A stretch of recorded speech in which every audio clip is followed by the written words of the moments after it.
Today we're going to talk about resolving a couple of issues that have cropped up in the training of this dog. This is not a finished dog, of course, so it's inevitable that some issues are going to arise during training, and these are pretty standard stuff that we see a lot of during the initial training, and even afterwards people start to have issues with some of these things.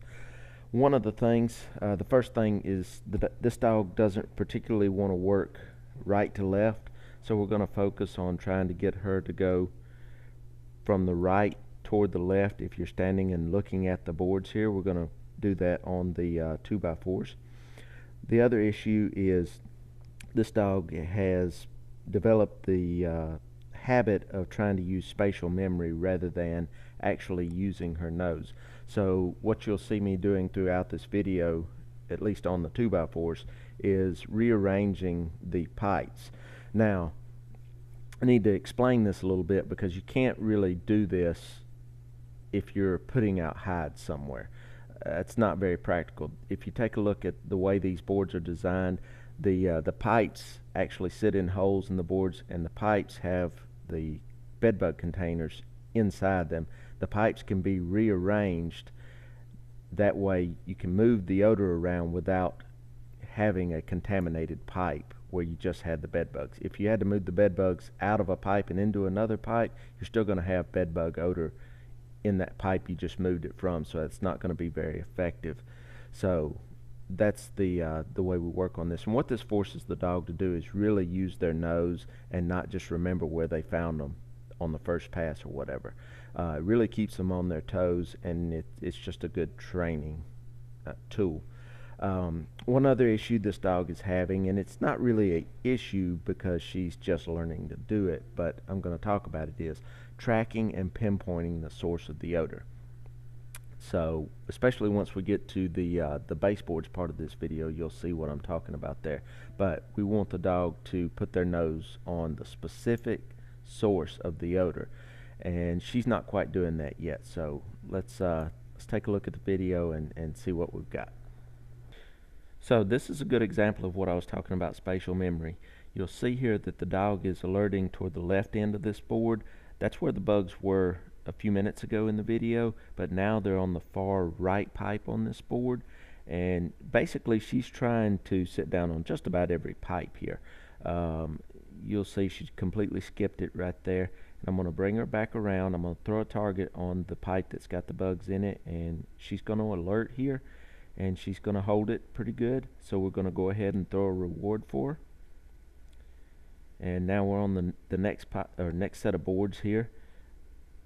She tried to sit down on number 1 there. I believe the bugs were there previously a minute ago. Same thing. She's trying to do this based off of memory. And like I said earlier, what we're trying to do is force her to use her nose and only her nose. So the way we correct this problem is basically we let the dog figure it out for themselves. You'll notice when the dog sits down on the incorrect pipe, basically I stand back out of the way.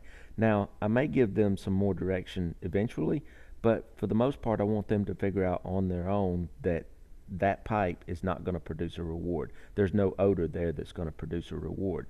So we wait for the dog to come off of it on their own, and when they get to the correct pipe that has the odor, we offer a reward which reinforces the behavior that we're looking for. So now we've moved on to the baseboards, and this is where we're going to work on the tracking and pinpointing the source of the odor issue that I spoke about earlier. As a quick aside, notice the dog's body language when we started working these baseboards. Her tail was kind of low. She wasn't wagging it a lot. She's moving slowly. We just did a lot of retraining work on the 2x4s and on the baseboards here. So she's gotten a little bit confused. She's not too excited about what she's doing right now because she doesn't really understand what's going on.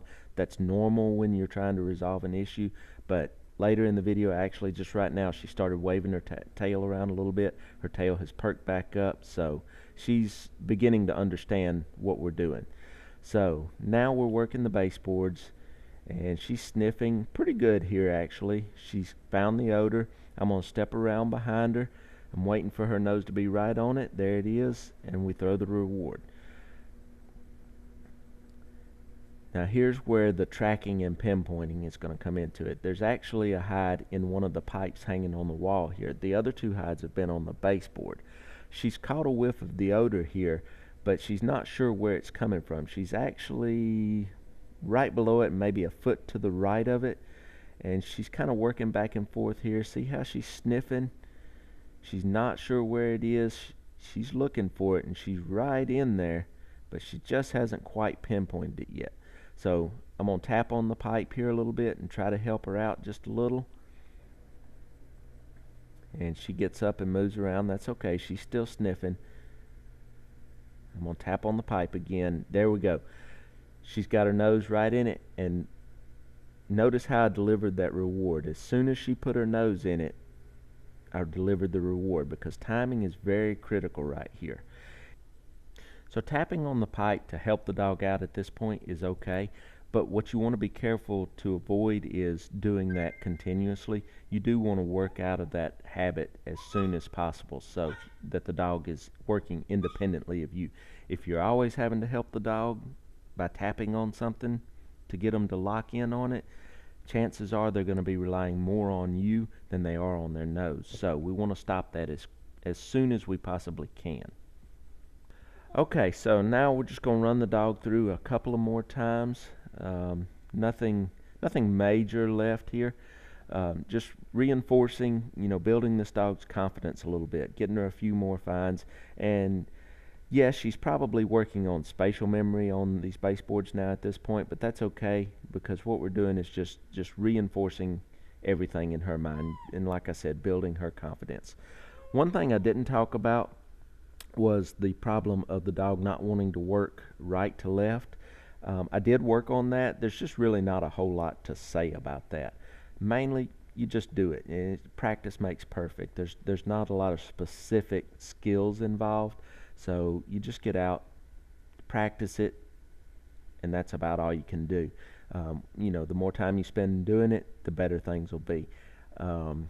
So that about wraps it up. If you have any questions, comments, please feel free to leave a comment in the comment section below, or send us a question and we'll try to answer it. I appreciate it, and thank you for watching. Bye-bye.